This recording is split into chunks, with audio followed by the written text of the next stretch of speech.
2, live. Hey, Silvina, Eli, how are you guys doing?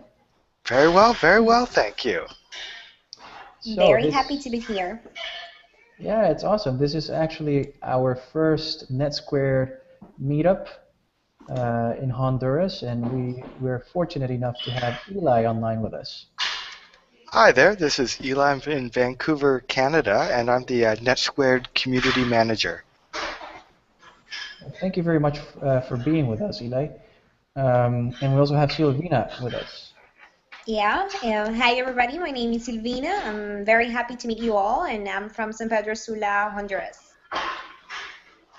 And then there's me. I'm Ricardo Diaz, and I'm also from San Pedro, and I'll be very happy to be in this hangout and ask many questions to you, Eli, about NetSquared and what we can achieve with NetSquared here in San Pedro and in Honduras. Sure. So we also have some other guests that will join the call. We have Manuel Avelar, who's going to join shortly. Manuel is a social entrepreneur, and he developed an app that was one of the winners in a hackathon recently here in San Pedro. And his app does something really cool. It communicates with authorities to control crime in the city. I think he just joined right now. Manuel, are you there? Yeah, I'm here. Can you hear me? We barely hear you. Oh, really? Okay, let me check.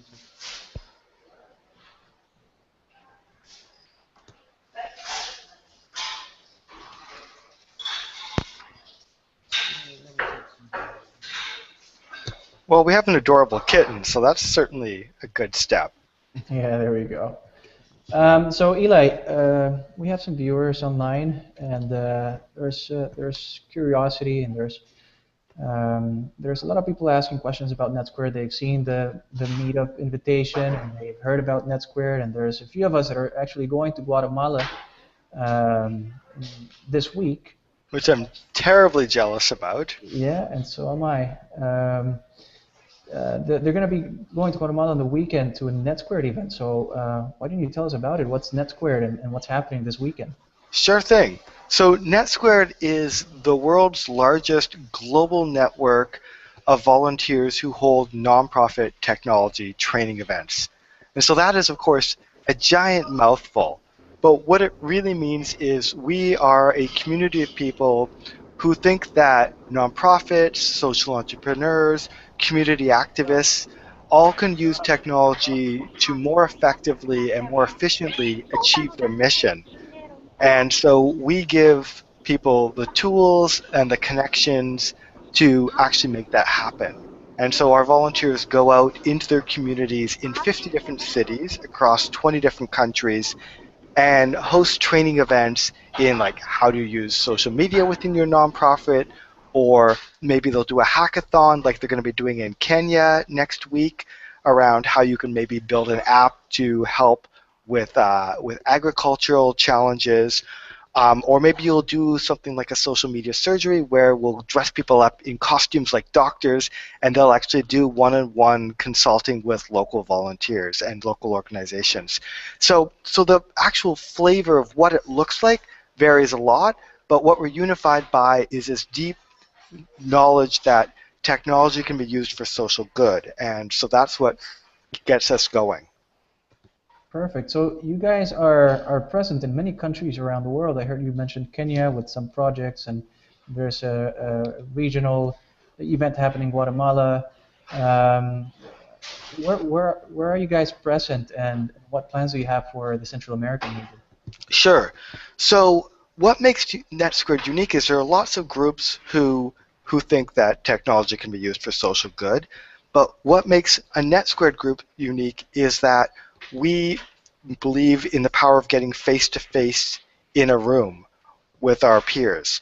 So that means like all of our events are face-to-face, one-on-one in a community, and also our events are recurring. So we try and get together at least once every 1 or 2 months, and that's important because it allows us to build these self-supporting communities of practice where people can come to have follow-up questions and where they can build relationships and and find people to collaborate with. And so it's because we think that getting face-to-face with people is so important that we also use some of our funds to bring together what we call regional gatherings, which is basically our opportunity to give our NetSquared organizers a taste of what they provide to the people in their own communities where they're volunteering. So on the 31st or the 30th, this weekend, in Guatemala City, our regional ambassador there, Maria, is organizing a gathering for NetSquared organizers, both who are just starting and those who are more experienced, to come together and learn some best practices on how they can host more effective NetSquared groups and communities in their neighborhood. So that's really the real goal of why we're bringing people together in Guatemala this week, is, again, as I say, to give people, like our organizers, a taste of what they're giving to their own communities. Sounds awesome. How many people are going to be in Guatemala? How many people are attending? There is actually, in this case, there's going to be, I believe Maria said, over 100 people. In this case, not all of them are going to be NetSquared organizers. Many of them are going to be from local nonprofits and social entrepreneurs and community groups. And we're bringing those people together because we think that we'll be able to recruit some of those people to form their own NetSquared groups when they go back to their own communities, and also because we're going to use this as a chance to do a in-person technology training for these community activists, so that way they can actually bring those skills back into their organizations and expand our outreach. Super. I just want to let people know, anybody that is for all the viewers, we have a few viewers of the event, you can ask questions. There is actually an app for you to ask questions. You can send us questions over. I'll read them out loud, and then Eli or if Maria joins in, they can answer the questions for you. So for tonight, we have, again, we have Eli joining us from Canada and telling us about NetSquared, how NetSquared is getting people together to talk about technology projects for social good, about Guatemala, the event in Guatemala this coming week with more than 100 attendees. And we also have Manuel Avelar, who is online with us. Manuel, you participated in a hackathon in San Pedro Sula a couple of months back, and I was there. I saw your app. I think it's really cool, and I think it's really powerful, and it can make a difference. And you were one of the winners. Could you tell us a bit about your app and how has the experience of developing the app with local authorities to make it work for our society? How has that evolved? Okay. Good night, everyone. Well, as Ricardo said, could you hear me better?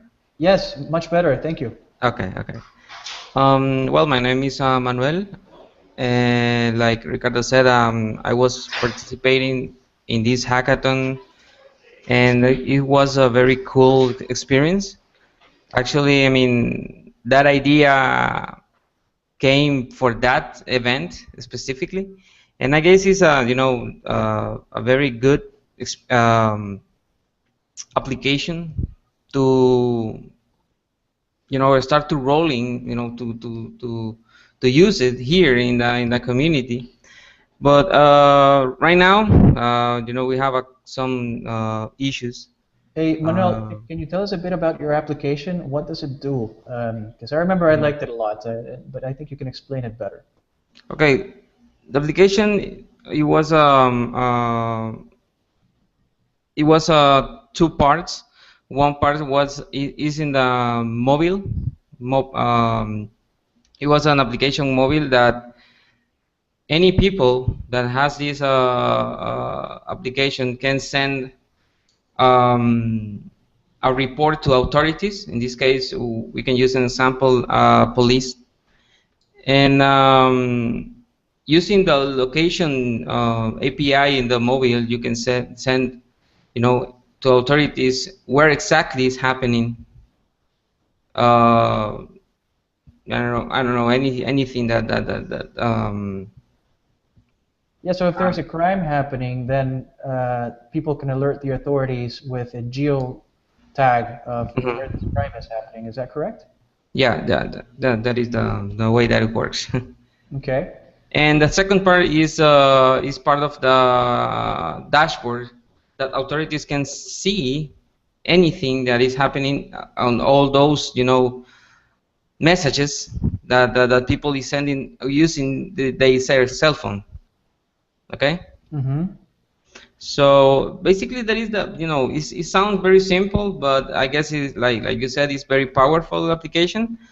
And basically, that is. I mean, there is no more at the moment, but we want to aggregate more options. Like, for example, like you said before, using more like a social network, but related with the things that a way to we can help, each other.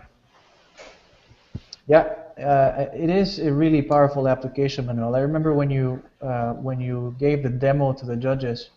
It was a working prototype that was quite impressive, and the dashboard that authorities would get, um, it was very clear. They could exactly know where the crime was happening. They would get a map of the city and they would see where the problems were, and they would get a way to actually prioritize the crimes or where they should pay more attention and send people to where they thought it was more important to send people. So that was, I think it was a really neat app. It's a really cool app, and I understand that you were going to work together with the authorities to develop the app. How is that Mhm. coming along? Well, at the moment, we are on a standby because the people that organize this event, the USI, right? Yeah, USAID? Yeah, they. I'm waiting for some direction from them to publish this application in a first version. We can say that, Mm-hmm. and after that, they will start to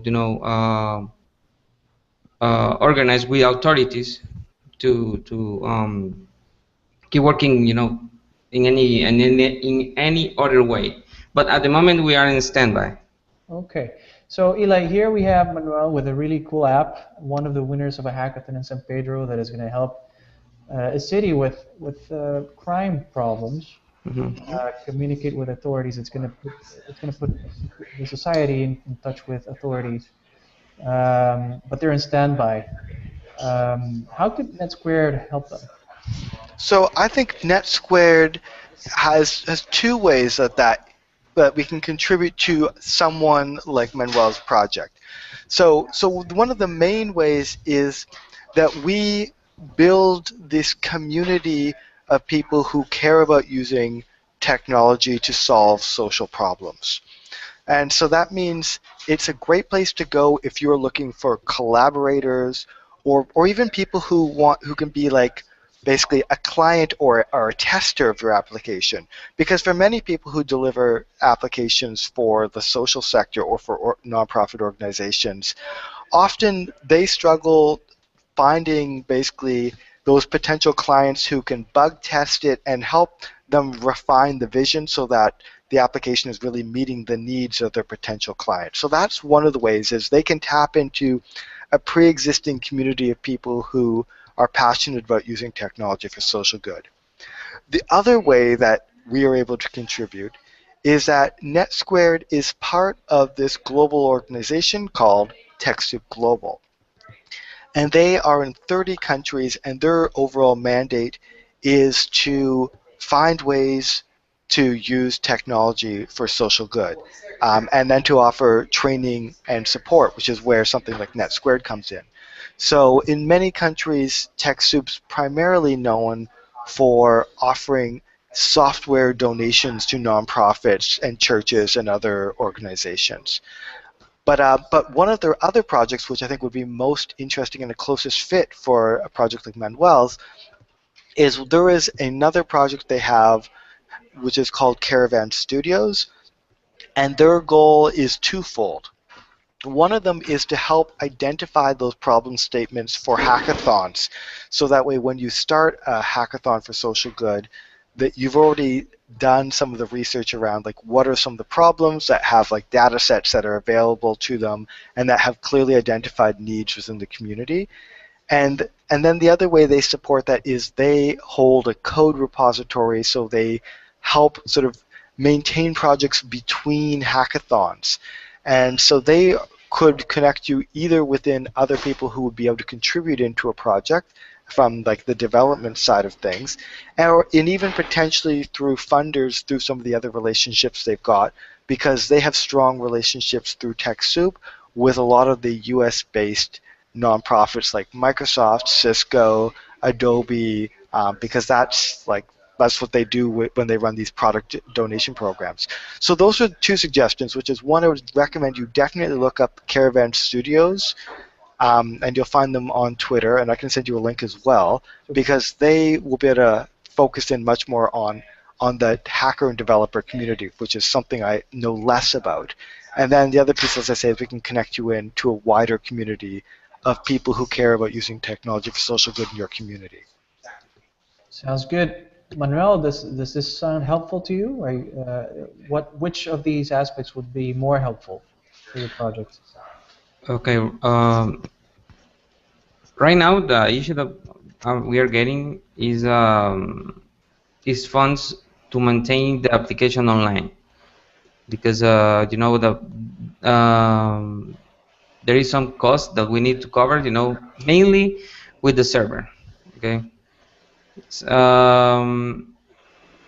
Basically, that is because we made everything, you know, with open source language, so we don't need nothing more than that, and that is cost like how much? $25 a month. So for a start, I guess it could be good, but that is an issue that we are getting right now. We are trying to, you know, bringing more funds to start with a better, you know, start, but that is the status right now. So Eli, here's a question.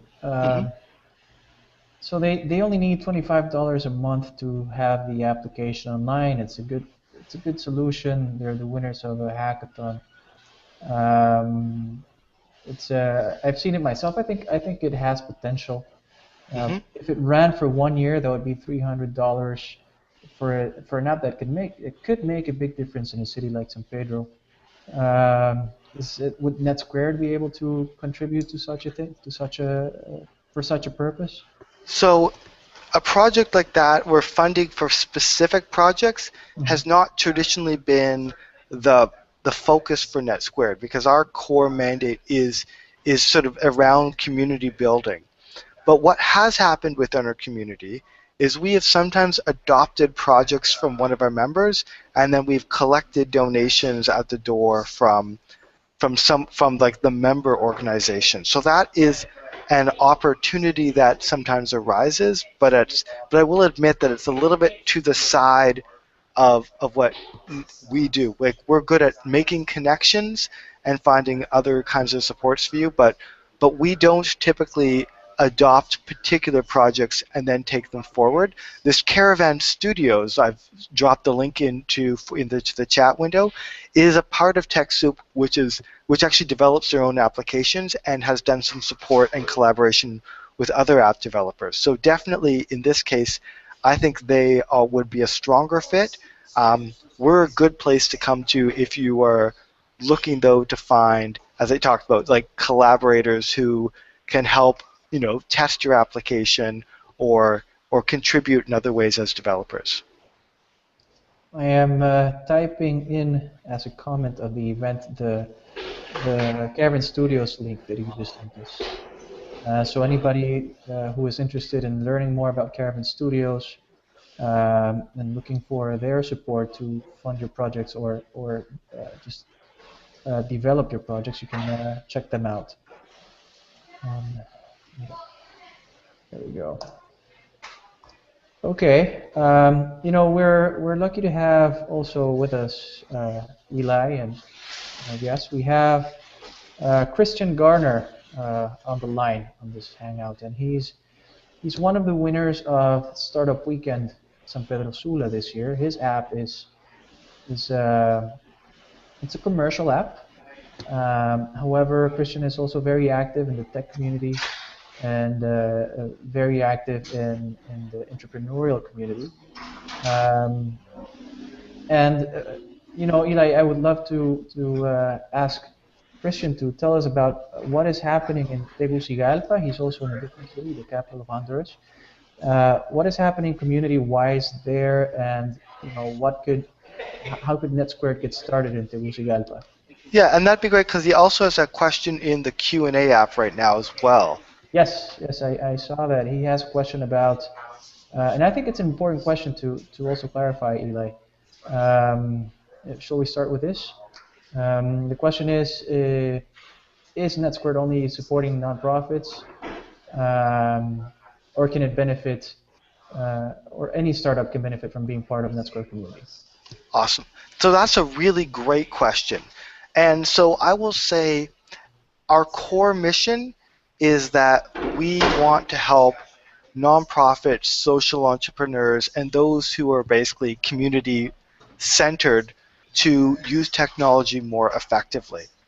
But when I look at who actually attends a typical NetSquared event across the world, when we do a survey, what I find is just under half of all attendees are actually actively involved in a nonprofit organization.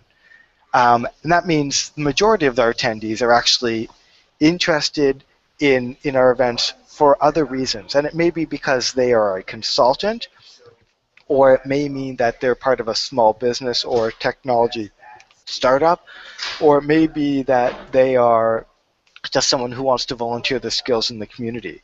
And those other people are very welcome to our events, because although we find that the framing of our training events, which is like, an example recently I did would be like Google Analytics for nonprofits. That subject applies in almost like in 95% exactly the same to any small business or startup. So while we want to frame our events that they're open and welcome to a nonprofit audience, we find that the actual content of the events is open to a much wider audience. And it's important to us at NetSquared that we have more than just nonprofits in the room, because the reason we were founded was to bring nonprofit and technology communities together. And so we want to bring people from different communities with different perspectives and different skill sets together into the same room so that they can learn from each other and collaborate. Super. And so I think that's clear. There's a particular kind of startup that NetSquared would want to support, and mainly you want to support communities. You want to form communities, and there's a very strong movement. There's a lot happening here in terms of community formations. There's different little groups coming up in both cities, San Pedro Sula and Tegucigalpa. And these groups are mainly conformed by tech entrepreneurs, but there's a big need for nonprofits to join NetSquared. So how could we as technical entrepreneurs interested in social entrepreneurship and spreading the message and having nonprofits join NetSquared, how could we entice them to come to meetings? What's attractive to them? Well, I think that the entrepreneur community has these deep gifts and skills that the nonprofit community desperately needs to learn. Because the skills with data, with marketing, with design, with copywriting, all of these are deep skills within the startup world. And those ideas are just slowly seeping into the nonprofit world. So as a good example, we recently did an event both in San Francisco and here in Vancouver around the idea of the lean startup. But we sort of framed that for nonprofits because, the idea of the lean startup is not a new idea within the technology startup world, but within the nonprofit world, this is a radical change to how they do their project planning. And so I think to bring the skills that you have to a different audience who desperately need that because they're trying to do social good, but they're not doing it as effectively and efficiently as they can, is one of the ways that you as entrepreneurs and technology-minded people can contribute into the community. So I think the other way, of course, is the way we frame our work, the way we structure our companies is also very important. Because many of the projects, like the new businesses that we talk about these days that emerge, things like an Etsy or an Airbnb, these things which are part of like a sharing economy, they have actually structured themselves as what are called B corporations, which is that they are businesses, but they also explicitly have a social mission or a social purpose. And you can do that explicitly within the way that you have legally structured yourself, but just as you build out your businesses, you can say, are we doing good in this world? Are we adding value both monetarily, but also to our community? And so maybe that's because you're creating something that more efficiently allocates resources in your community, or maybe you're creating something that lowers the cost and accessibility of something like healthcare or education to people in your community. That again is another way that you as social entrepreneurs and as technically minded startup folk can give back to your community. Eli, you touched upon a very interesting point. So you mentioned something of B companies. So these are companies that explicitly or implicitly declare themselves to be doing social good. Can you tell us a bit more about this? Because I think I know, for example, Silvina works with, she has her own small startup for a few years now, and there are other tech entrepreneurs with startups that could make a difference in our community, in our society. And tell us a bit more about expressing or founding a B type company. We couldn't get that concept well yet. So I will admit that I'm not an expert in this because every community, like every country or every state or province, often has a totally different legal structure. So what what if even if I was an expert in how that was done in my particular state, in British Columbia in Canada, it wouldn't totally apply. But at a high level, what you can say about that is a B, when you form a corporation, you now have, a responsibility to your shareholders to return a profit. And that is your number one responsibility to your shareholders. And in many countries, you actually, they can sue you if you don't act in the most profit-seeking way. However, if you become what's often called a B corporation, and many places that are, have different names for it. Where I come from, it's called a community contribution company. But even what it basically means is you can put into the founding charter of your organization the fact that profit is not the only thing that you define as success within your business. So you can say, in my case, we say you are in a B corporation who says, we are going to both fight hunger and we're going to turn a profit. And both of those things can be equally important to you, which means maybe your profit will be a little bit less, but you will instead get to serve your mission by feeding the homeless more efficiently than maybe a local nonprofit is. So it's a good way to get to the place where many nonprofits are trying to do social good, but to also leverage the power of the capitalist model, which where you are driven to become very effective because you are working within the pressures of the market. Very interesting.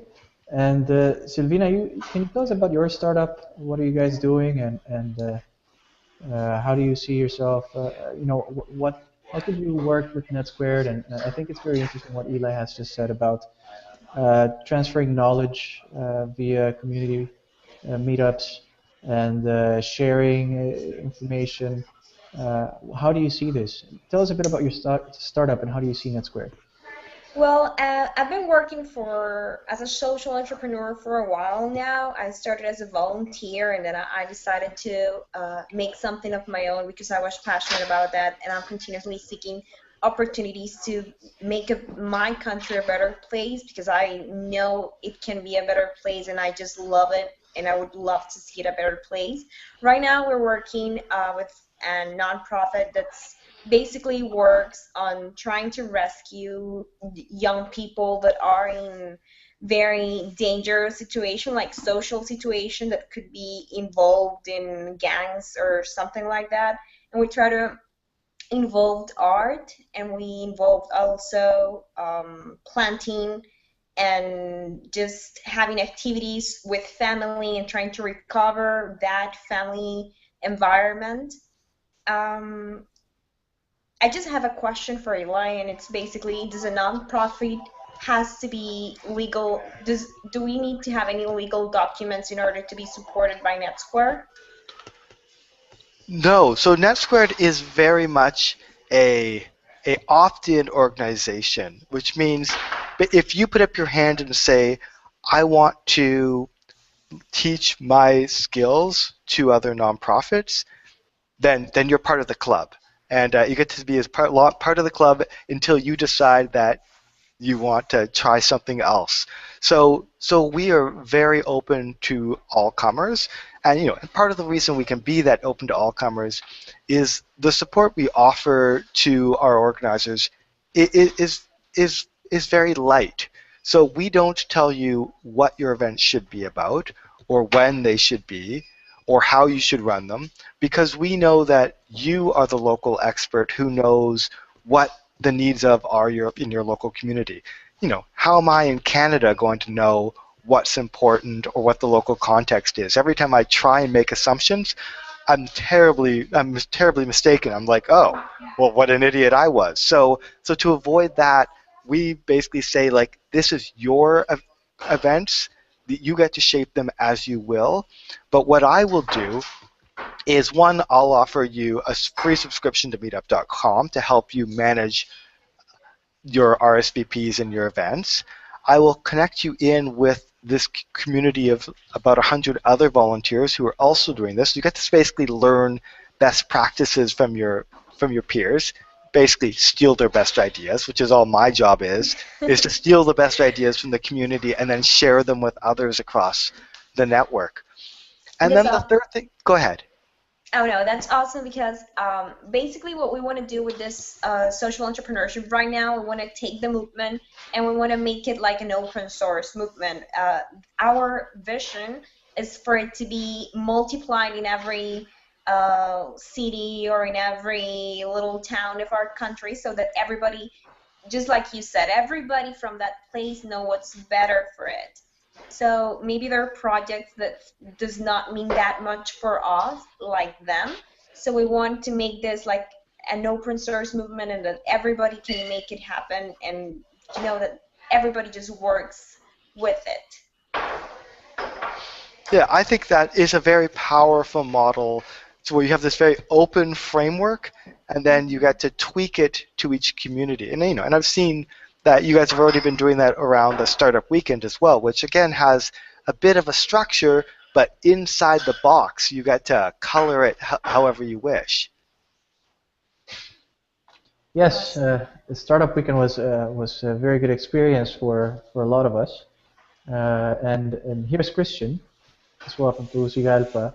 And Christian, can you tell us a bit about what's going on? And I'm not sure if you're familiar with this. I know you're more of a tech entrepreneur. But I know also that the Tegucigalpa community is very active in organizing events and getting people to meet and share ideas. What's going on over there with nonprofits? And are they meeting up? Are they looking for help? What kind of help they need? And maybe they want to have a meetup with NetSquared, and NetSquared is going to sponsor a meetup group in Tegucigalpa, and then we have two NetSquared communities in Honduras. Well, in Tegucigalpa, there's a small community. I met them in the Cámara de Comercio. There was an event for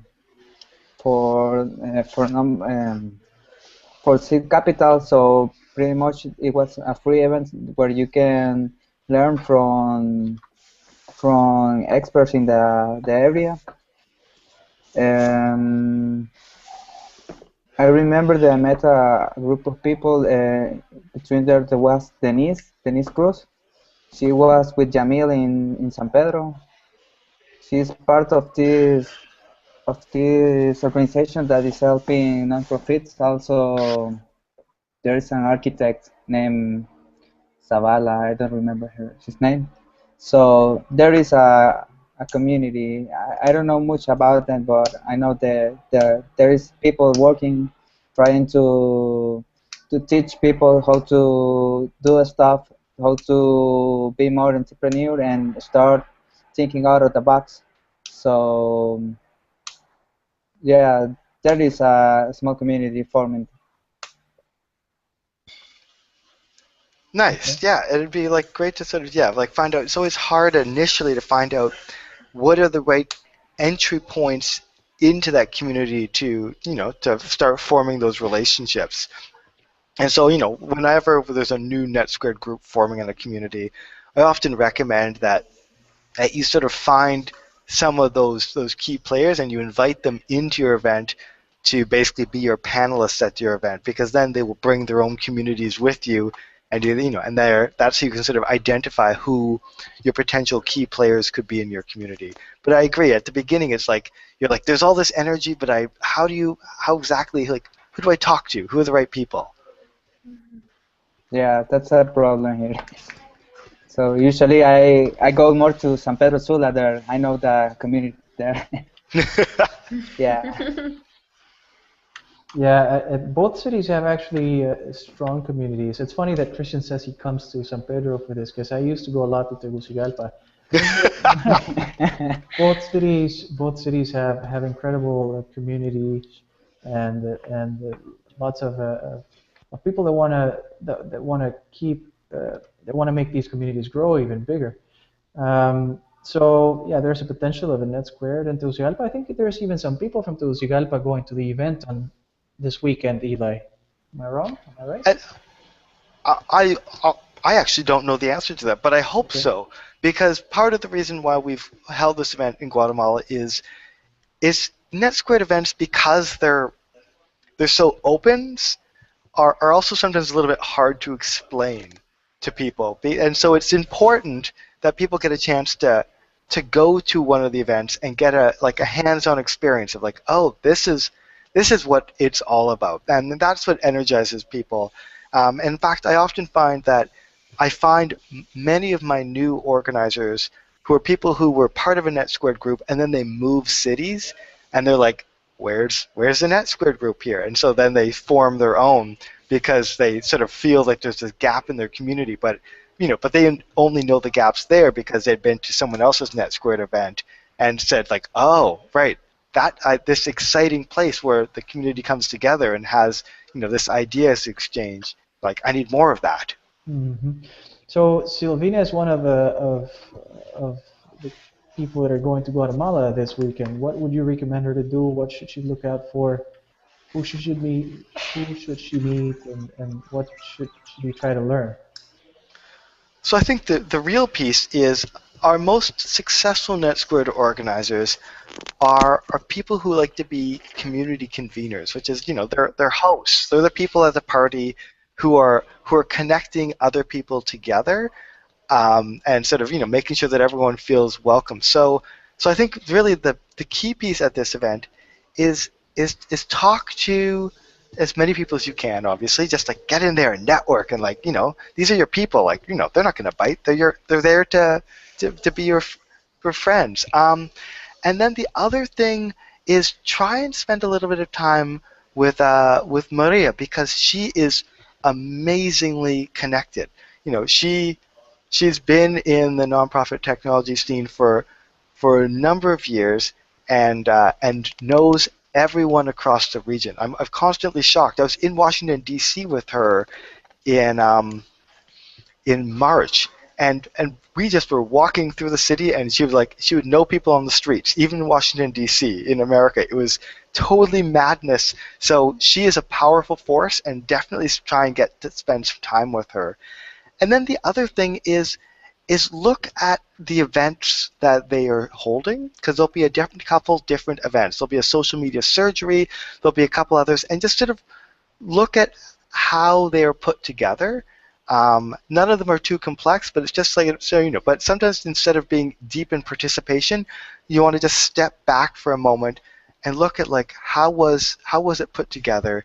And if you have any other questions around how the events are put together, I've documented all that out into what we call our community organizers handbook. Because like you, we've gone very open source with how we organize our events. So we try and document out the process for all of them. In other words, go and have fun. Okay. So if we try to connect everything together here, it's Silvina can go to Guatemala, learn about NetSquared, come back with some fresh ideas, and hopefully give some tips of best practices and perhaps some funding sources to Manuel. Great. Yeah, totally. And actually, there's been some interesting stuff there because Mireia has done a couple very interesting events, including she's done some hackathons with NASA, so she's done the space apps hackathon. I believe there's some funding around there. She also was involved with a hackathon around domestic violence as well. So she, again, if you're looking to sort of connecting with people who can help with the development of applications, no one knows more about what's going on in the region than her. She's a really valuable resource. Super. And well, maybe to wrap up, Eli, what would be the next step after this event? I mean, we have, I think, 4 people from San Pedro Sula going. I understand there's people from Tegucigalpa going to the event. So they come back. What should Silvina pursue upon her return? What should be the next step? Well, I think that's a great question. So the first reason, to go is, when you come back, the reason I want people to go is because you're going to come back energized. And you're going to also come back with a lot of connections for potential speakers, because people who can present in Guatemala City may also be traveling for other reasons. And so they're perfect people to be your NetSquared hosts or guests at other NetSquared events. But I would say next steps are, if this looks like an exciting opportunity to become a hub for a NetSquared community, and it's a valuable thing to do because it makes you the center of the technology for social good community, which means everyone's going to turn to you for who's a consultant for this, who's a developer around this, who can I ask about these marketing questions. When you're the NetSquared host, you become the center for all that, and it really means that you start building a very strong reputation. And I'm sure, actually, Rick, you've probably seen a very similar thing through your work with the Startup Weekend, which is you're now a hub for all entrepreneur questions within the region now, within Honduras. Well, hub is a big word.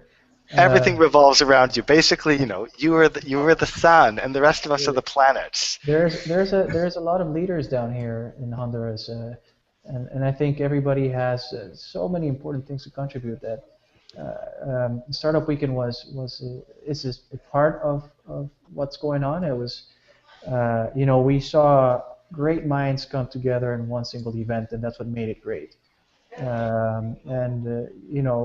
Great things happen. Like Christian is now going abroad to continue working on his project. Nice. We know that another winning team is continuing to develop the app, and they're getting support from different entities. So it's very exciting. And now we see NetSquared coming in, trying to revolve around a different target, nonprofits.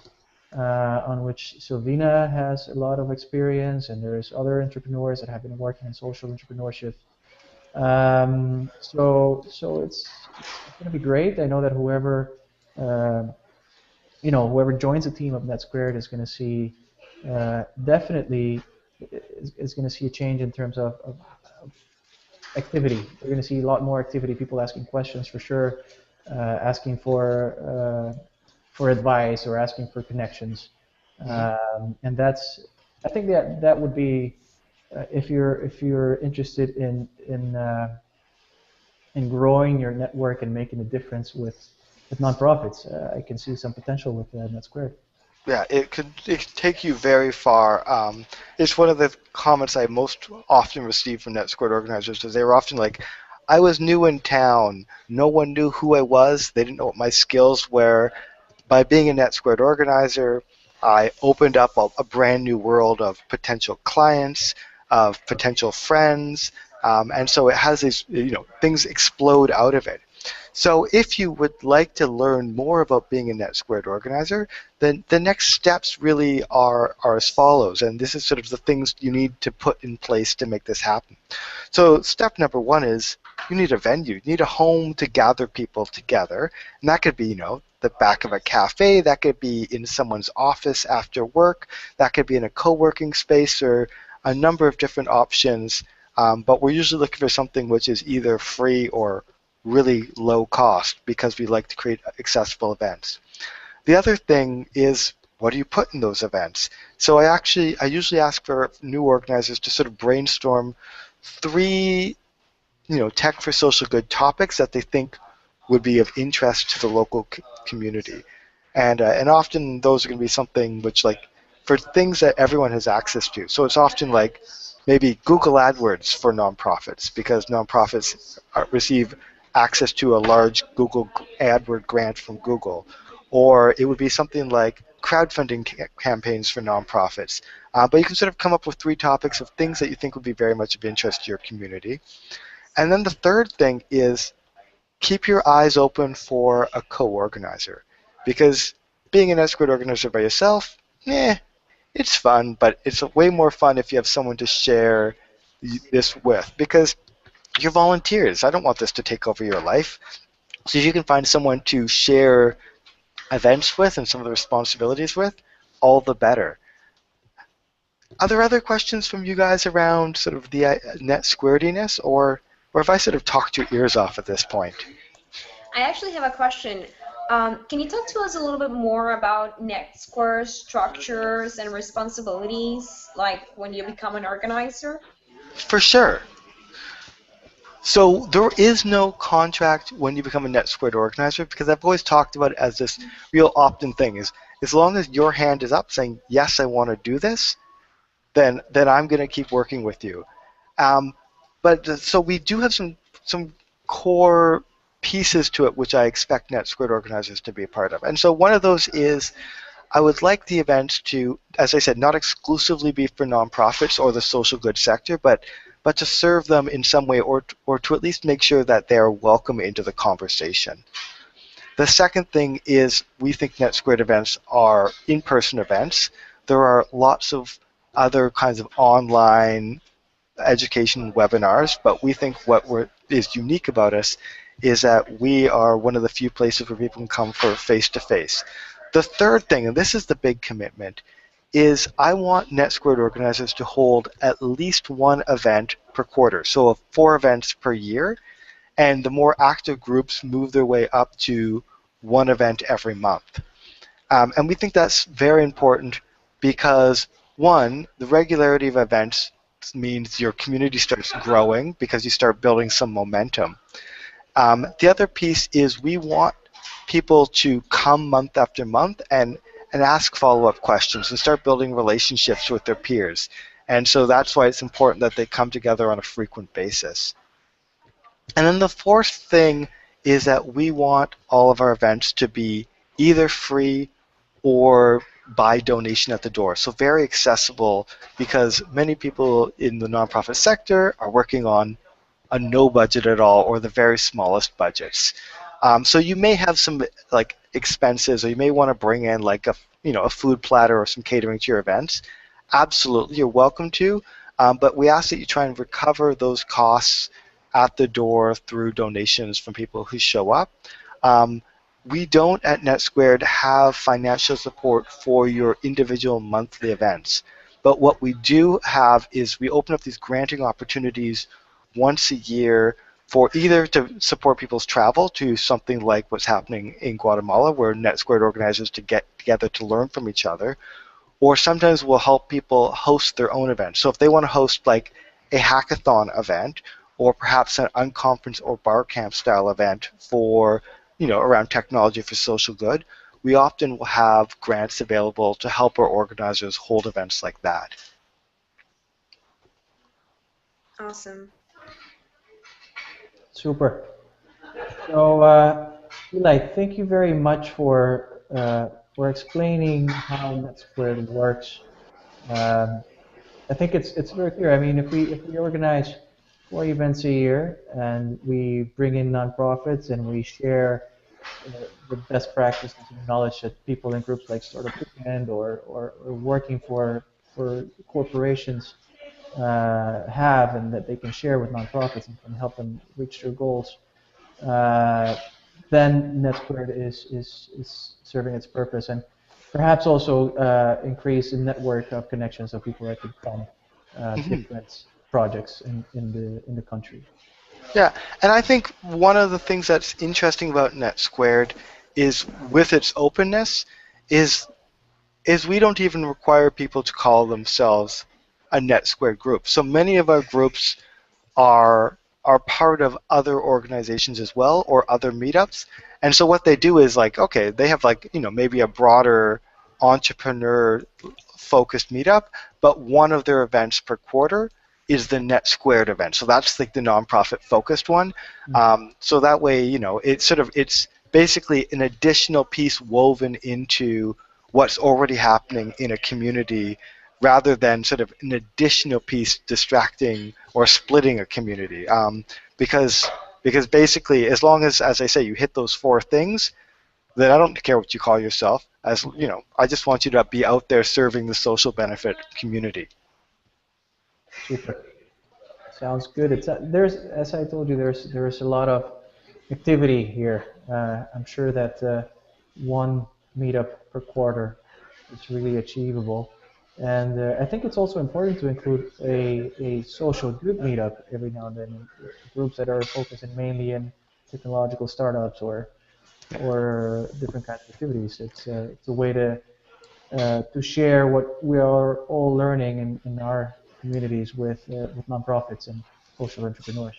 I'm very attracted to that model, because instead of hiving off the nonprofits and, like, the social entrepreneurs in their own corner, instead you really weave them into the other work happening from other entrepreneurs and innovators within the community. And at the end of the day, if you're a technology innovator, if you're a social innovator, your job, if there's a lot of the same skills and the same passions there, they're just working on different projects. Yes, I think that sounds like a very good model indeed. And Silvina, go be a sponge in Guatemala and bring us all the knowledge. Excellent. I'll I'm looking do. forward to it. Yeah. Okay, so I'm very guys, thorough. should we call it a call? Should we call it a night? Yeah. Well, thank you so much for being our host, Rick, and bringing this all together and really championing NetSquared in Honduras right now. Perfect. My pleasure, Eli. And I tell you, we're fortunate to have people like Silvina, Manuel, and Christian around. And there's a few viewers also of the Hangout, and everybody working with Startup Weekend and all the other groups. I think good things are coming. So welcome NetSquared to Honduras. Thank you so much. Okay, guys. Good night. Good See night. y'all. Good night, everyone. Bye. Nice to meet you, Dave. Bye.